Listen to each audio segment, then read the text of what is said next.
Today we are going to learn about the chapter biomolecules. और सबसे पहले हमें पता होना चाहिए बायोमोलिक्यूल्स का मीनिंग क्या होता है।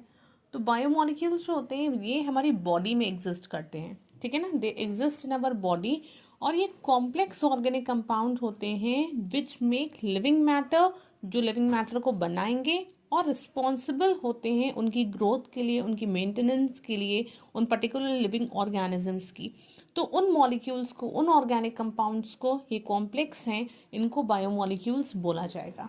ठीक, इसमें पहला जो टॉपिक हमारा आएगा दैट इज कार्बोहाइड्रेट। तो कार्बोहाइड्रेट्स का जो ओल्ड कंसेप्ट था कि कार्बोहाइड्रेट्स को माना जाता था कि हाइड्रेट्स होते हैं कार्बन के, but actually it is not so. यहाँ पर जब लेटेस्ट डिस्कवरी हुई या मॉडर्न डेफिनेशन की बात करें हम कार्बोहाइड्रेट्स की, तो कार्बोहाइड्रेट्स होते हैं they are optically active polyhydroxy aldehydes और पॉलीहाइड्रोक्सी कीटोन्स। ठीक है, पॉलीहाइड्रोक्सी का मतलब क्या हुआ? पॉलीहाइड्रोक्सी का मतलब वो कंपाउंड्स हुए जो कैरी करते हो OH ग्रुप को, ठीक है ना। तो कार्बोहाइड्रेट्स जो होते हैं दे आर पॉलीहाइड्रोक्सी एल्डिहाइड्स और पॉलीहाइड्रोक्सी कीटोन्स, मतलब कि उनके पास OH ग्रुप प्रेजेंट होता है। एंड ये कंपाउंड जो हैं which give this group on hydrolysis, ये हाइड्रोलिसिस पे इन पर्टिकुलर कंपाउंड्स को देते हैं। जैसे कि फॉर एग्जांपल हम ग्लूकोज की बात करें तो ग्लूकोज के पास लगे, ग्लूकोज का जब हम स्ट्रक्चर अभी डिस्कस करेंगे तो ग्लूकोज में 5 OH ग्रुप लगे होते हैं और इसमें एक CHO ग्रुप होता है। तो ये पॉलीहाइड्रोक्सी ग्रुप है ना, पॉलीहाइड्रोक्सी ग्रुप लगे हुए हैं, 5 OH ग्रुप लगे हैं और एक CHO ग्रुप लगा है। इसलिए हम इसको किस कैटेगरी में ग्लूकोज को रखेंगे? Will keep it in the category of carbohydrates. Similarly fructose के पास भी 5 OH ग्रुप होते हैं और वहां पर CHO ग्रुप ना होके कीटो ग्रुप होता है। तो फ्रक्टोज का जब स्ट्रक्चर हम डिस्कस करेंगे देयर विल फाइंड कि 5 OH ग्रुप लगे होंगे और एक ग्रुप लगा होगा कीटो ग्रुप, ठीक है ना। तो एक कीटोनिक ग्रुप होगा और एक 5 OH ग्रुप होंगे, इसलिए ये भी हमारा कैसा हो गया? पॉलीहाइड्रोक्सी हो गया along with ketone and we are calling it as what? We are calling it as carbohydrate. ठीक है, तो कार्बोहाइड्रेट का मतलब क्या हुआ? वो कंपाउंड्स, वो polyhydroxy, optically active polyhydroxy aldehydes या पॉलीहाइड्रोक्सी कीटोन्स। ठीक है, अच्छा अब इस कैटेगरी, ये दोनों कार्बोहाइड्रेट्स हैं, sugar, starch, cellulose etcetera, they all contain OH group. ये सब के सब OH ग्रुप को कंटेन करते हैं, लेकिन इनमें कोई CHO और कीटोनिक ग्रुप नहीं होता है। तो ये अपेयर तो करते हैं that these are non carbohydrate, ठीक है ना। इसका मतलब क्या हुआ? ये कार्बोहाइड्रेट्स होते हैं, नहीं होते हैं। लेकिन शुगर, स्टार्च की अगर हम बात करें, ये हाइड्रोलिसिस होने पे दे गिव कार्बोहाइड्रेट्स, इसलिए शुगर, स्टार्च को हम कैटेगरी में रखते हैं कार्बोहाइड्रेट की। उनके स्ट्रक्चर में OH ग्रुप है, ठीक है ना। शुगर की बात करो या स्टार्च की बात करो तो इनके स्ट्रक्चर में OH ग्रुप तो प्रेजेंट है, लेकिन CHO ग्रुप या कीटो ग्रुप जो है वो नहीं है। ऑलराइट, ना तो कीटो ग्रुप है ना CHO ग्रुप है, देयरफॉर हमें लगेगा कि ये not carbohydrate, they are not carbohydrates, but actually they are carbohydrates. इनको कार्बोहाइड्रेट्स क्यों बोला गया है? इनको कार्बोहाइड्रेट इसलिए बोला गया है क्योंकि ये हाइड्रोलिसिस होने पर क्या देते हैं? They give carbohydrate. ठीक है, लाइक फॉर एग्जाम्पल अगर हम बात करें शुगर की, तो शुगर का फॉर्मूला होता है C12H22O11। जब इसका हाइड्रोलिसिस कराओगे आप एसिडिक मीडियम में, so we have already studied this reaction, तो ग्लूकोज शुगर का जो हाइड्रोलिसिस होता है it will give you C6H12O6 plus C6H12O6, मतलब कि यहाँ ग्लूकोज और फ्रक्टोज बना। तो ये अपने आप में यहाँ पर इसके स्ट्रक्चर में कोई OH या कीटो या CHO ग्रुप प्रेजेंट नहीं था, लेकिन हाइड्रोलिसिस होने पर इसने ग्लूकोज और फ्रक्टोज दिया। देयरफॉर हम इसको किस कैटेगरी में रखेंगे? हम इसको बोलेंगे शुगर को, will call it as carbohydrate. I hope it is clear up till now, ठीक है, कि ये कार्बोहाइड्रेट जो है क्यों कहलाया गया। ठीक, इसी तरीके से अगर हम स्टार्च की बात करें तो स्टार्च का हाइड्रोलिसिस, स्टार्च ऑल्दो उसका स्ट्रक्चर बता रहा है कि वो कार्बोहाइड्रेट नहीं है, बट फिर एग्जाम आपसे पूछा जाए कि ये कार्बोहाइड्रेट है या नहीं है, तो you will say yes it is carbohydrate although it does not contain CHO group और keto group OH group present है, पॉलीहाइड्रोक्सी है, लेकिन कीटो और CHO ग्रुप ना होके भी ये क्यों कार्बोहाइड्रेट है? क्योंकि जब इसका हाइड्रोलिसिस कराओगे एसिडिक मीडियम में, you are going to get n number of glucose molecules. तो हमें यहाँ पर ग्लूकोज मॉलिक्यूल मिला इसका हाइड्रोलिसिस कराने पे, this is what, this is starch. तो एज सच हम इसको क्या बोलेंगे? We are going to call it as carbohydrate.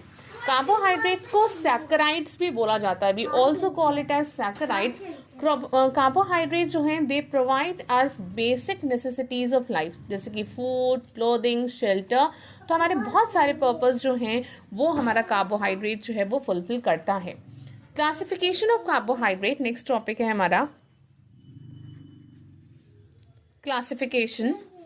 तो हम क्लासिफाई कर सकते हैं कार्बोहाइड्रेट्स को इन 3 ways. We can classify in 3 ways. Number 1 है classification on the basis of physical property, classification on the basis of hydrolysis, और तीसरा है classification on the basis of reducing property. ठीक है, तो सबसे पहला क्लासिफिकेशन जो है it is on the basis of physical property. Physical property के बेस पे हम क्या करेंगे? We are going to classify carbohydrate. तो फिजिकल प्रॉपर्टी के बेसिस पे जो कार्बोहाइड्रेट्स होते हैं वो 2 तरीके के होते हैं। Carbohydrates they are of 2 types. पहला है यहाँ पर शुगर और दूसरा है नॉन शुगर। ठीक है, फिजिकल प्रॉपर्टी के बेस पे कार्बोहाइड्रेट 2 तरीके का हो गया, sugar and non sugar. Sugar वो होते हैं जो कि कलरलेस होंगी, क्रिस्टलाइन सॉलिड होंगी, टेस्ट इनका स्वीट होगा, they are soluble in water और इनका शार्प मेल्टिंग पॉइंट हो गया। इसके एग्जांपल्स हो गए जैसे कि ग्लूकोज हो गया, फ्रक्टोज, सुक्रोज, माल्टोज, ये सब के सब शुगर्स हैं। ठीक है ना। तो इन जनरल मोनोसेक्राइड्स या ओलिगोसेक्राइड्स जो होते हैं वो शुगर्स कहलाते हैं। केन शुगर का नाम जो होता है सुक्रोज होता है, और शुगर जो मिल्क में प्रेजेंट होती है उसको लैक्टोज बोलते हैं। दूसरा है हमारा नॉन शुगर। नॉन शुगर जो होते हैं दे आर ऑल्सो कलरलेस, लेकिन इनका कोई टेस्ट नहीं होता, जबकि शुगर्स का टेस्ट कैसा होता है? It is sweet taste. तो they are tasteless, they are amorphous solid, partially soluble in water. ये हमारा कंप्लीटली सॉल्युबल इन वाटर है, लेकिन ये जो होता है it is sparingly soluble in water. इसका एग्जाम्पल जैसे कि स्टार्च हो गया, सेल्यूलोज हो गया, ग्लाइकोजन हो गया, और इनका कोई शार्प मेल्टिंग पॉइंट नहीं होता। तो पहला classification I hope is clear to everyone कि शुगर और नॉन शुगर हमने क्यों बोला। दूसरा क्लासिफिकेशन है it is on the basis of hydrolysis. हम इसको हाइड्रोलिसिस के बेस पे जो है वो क्लासिफाई कर सकते हैं। On the basis of hydrolysis carbohydrates होते हैं वो 3 कैटेगरी में डिवाइड हो जाएंगे। Carbohydrates are classified on the basis of hydrolysis in 3 categories. पहला है हमारा मोनोसेक्राइड। ये जो होते हैं मोनोसेक्राइड्स ये सबसे सिंपल कार्बोहाइड्रेट्स होते हैं और ये हाइड्रोलाइज नहीं होंगी। जो सबसे छोटा यूनिट होगा हमारे कार्बोहाइड्रेट का जो फर्दर डिवाइड नहीं किया जा सकता उसको हम मोनोसेक्राइड बोलेंगे। ये हाइड्रोलाइज नहीं होगा। फॉर एग्जाम्पल ग्लूकोज हो गया, फ्रक्टोज हो गया, राइबोज हो गया एंड एटसेट्रा। ठीक है, अब तक about 20 monosaccharides are known to occur in nature. ठीक है, मोनोसेक्राइड्स होते हैं दे कंटेन CHO ग्रुप।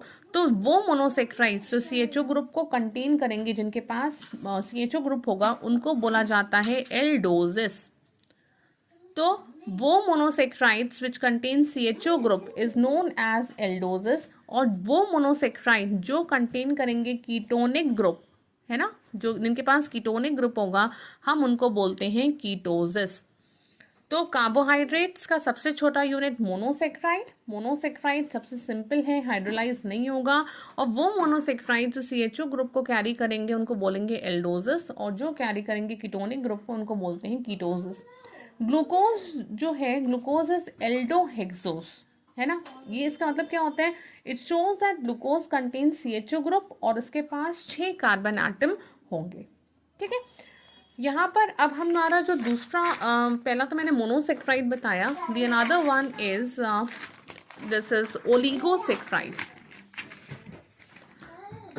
पहला यूनिट बताया मोनोसेक्राइड, दूसरा है हमारा ओलिगोसेक्राइड। ओलिगोसेक्राइड्स जो होते हैं ये हाइड्रोलाइज हो जाएंगे, they get hydrolysed and give 2 to 10 monosaccharide molecule on hydrolysis. जब इसका हाइड्रोलिसिस किया जाएगा तो उस केस में यहाँ पर जो है 2 से 10 मोनोसेक्राइड के यूनिट जो है ये देगा। Depending upon the number of monosaccharide molecule जो ऑब्टेन होते हैं ऑन हाइड्रोलिसिस, ओलिगोसेक्राइड्स को हम फर्दर क्लासीफाई कर सकते हैं इनटू डिफरेंट कैटेगरीज, जैसे कि ओलिगोसेक्राइड्स हो सकता है डाइसेक्राइड। अगर हम किसी मोनोसेक्राइड, अगर हमें जो है मोनोसेक्राइड ऑब्टेन हो रहे हैं ना, 2 मोनोसेक्राइड यूनिट्स ऑब्टेन हो रहे हैं, तो they on hydrolysis they give 2 units of monosaccharide, जैसे कि सुक्रोज हो गया, माल्टोज हो गया, लेक्टोज हो गया, ये सब डाइसेक्राइड है, ठीक है ना। इनका मॉलिक्यूलर फॉर्मूला क्या होता है, C12H22O11।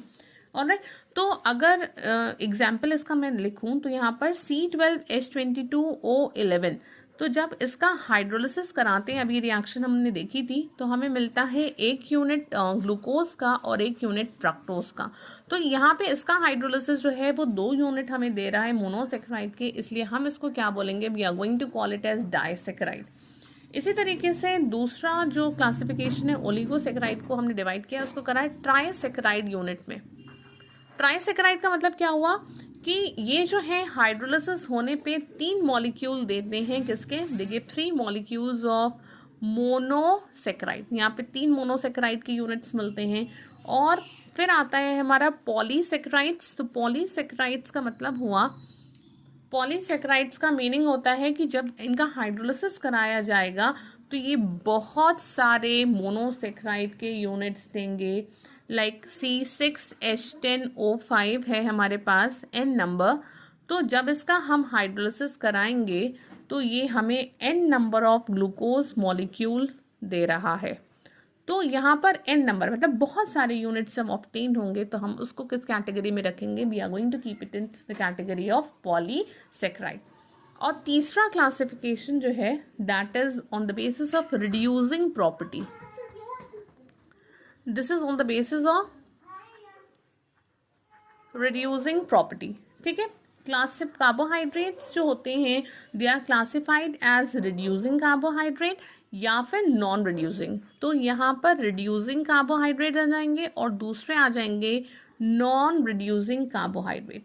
तो कार्बोहाइड्रेट जो रिड्यूस करते हैं किसको, टॉलेंस रिएजेंट को और फेलिंग सॉल्यूशन को, उनको हम बोलते हैं रिड्यूसिंग कार्बोहाइड्रेट। जैसे कि एग्जाम्पल हो गया glucose, fructose, ribose, maltose etcetera. और नॉन रिड्यूसिंग कार्बोहाइड्रेट्स वो होते हैं जो रिड्यूस नहीं करते हैं टॉलेंस रिएजेंट को और ना ही रिड्यूस करते हैं फेलिंग सॉल्यूशन को। So we call them as non reducing carbohydrates. Like for example, sucrose, starch, cellulose, etc. They do not have free reducing groups, है ना। तो as such they are called what? They are known as non-reducing carbohydrate, ठीक है। अच्छा, monosaccharides का अब हम और डिटेल में लेके चलें तो मोनोसेक्राइड सिंपल कार्बोहाइड्रेट्स हैं और इनको जो हम क्लासिफाई करते हैं किस तरीके से, डिफरेंट टाइप्स ऑफ मोनोसेक्राइड हम यहाँ देख सकते हैं। अगर कार्बन एटम 3 होते हैं तो जनरल टर्म जो यहाँ यूज़ करी जाएगी वो है ट्रायोस, और अगर इसके साथ एल्डिहाइड ग्रुप लगा होगा तो उसको बोलेंगे एल्डो ट्रायोस, और कीटोन ग्रुप लगा हो तो बोलेंगे कीटो ट्रायोस। इसी तरीके से 4 कार्बन एटम होंगे तो टेट्रोस, एल्डिहाइड ग्रुप उसके साथ लगा है तो एल्डो टेट्रोस, और कीटोन ग्रुप लगा है तो कीटो टेट्रोस। 5 अगर लगे होंगे तो पेंटोस, एल्डो पेंटोस, कीटो पेंटोस, और 6 लगे होंगे तो हेक्सोस, एल्डो हेक्सोस, कीटो हेक्सोस, एल्डिहाइड और कीटोनिक ग्रुप लगे हैं, और 7 है तो हेप्टोस, एल्डो हेप्टोस, कीटो हेप्टोस। तो यहाँ तक जो है हमारा मोनोसेक्राइड्स यूनिट जो है वो कवर होता है। अब नेक्स्ट वीडियो में मैं आपको बताऊंगी about the glucose. All right.